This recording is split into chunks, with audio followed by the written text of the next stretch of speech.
So in this first back stance basic, we're doing sudo-maki, which is a double knife hand block. Most of my weight, about 70%, is on the rear leg, 30% is on the front leg. That makes this a back stance basic. We utilize that weight on the rear leg in order to help reduce someone's ability to sweep you, meaning take you off your feet because of your weight displacement. Sudo-maki is something that you'll see almost in all Taekwondo hyang. A hyang is a form or pattern, much like a kata in Japanese.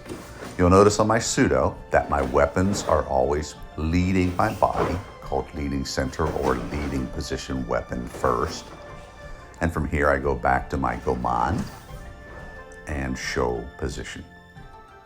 Next is sudo-tarigi. Sudo-tarigi is a single hand chop.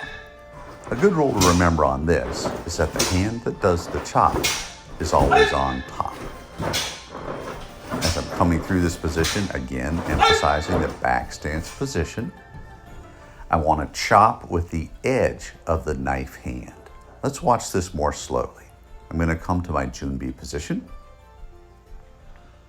As I lead with my left side, the hand that's on top does the chop.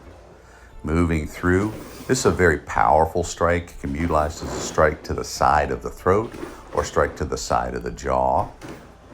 Note always weapon is first. That's a common principle in martial art. And note I'm always covering my center line. There'll be lessons in the future on center lines of attack and defense. This movement is called yap-maki. If you remember from a previous video, we talked about yap-chagi, which was side kick. So yap-maki would be side block.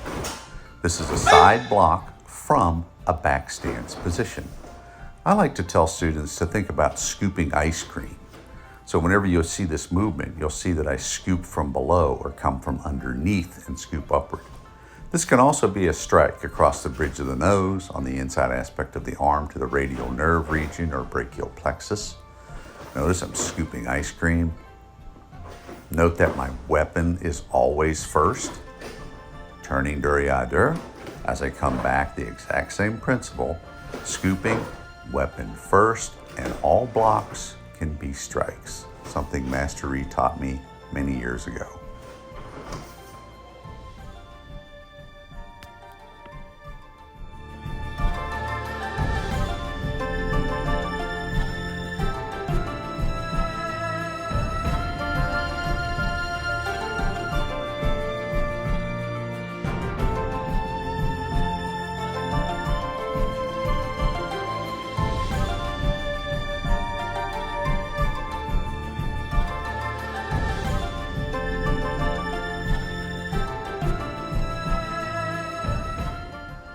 Earlier in the video, we talked about structure and about how structure follows function.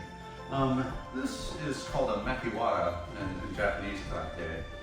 And again, this is experiential martial arts. So I have used this often in my Taekwondo training in order for body hardening. This is a 2x4, it's 1 foot long. I don't know if you can see, but I've cut 3 slits in it so that the wood will compress. Then I put a small pad.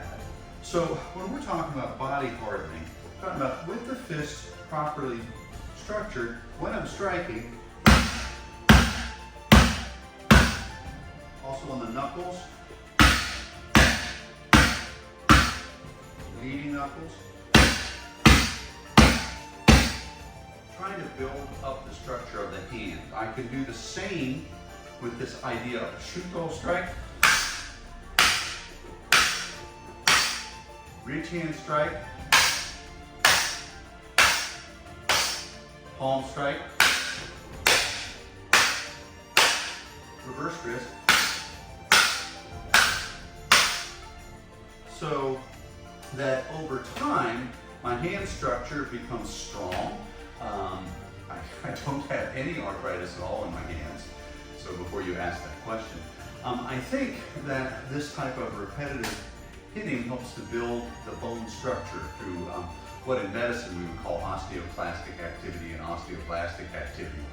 By stressing the bone structure through MAKIWARA training, you can actually increase the strength of the bony structure, the ligamentous structure, the tendinous structure within your hand. And obviously if I can do it with my hand, I can also do it with my feet. So that's a little bit of a bonus for beginners to think about some body conditioning and body hardening drills that, you know, when you're making a fist, you're taking that with you when you're striking somebody.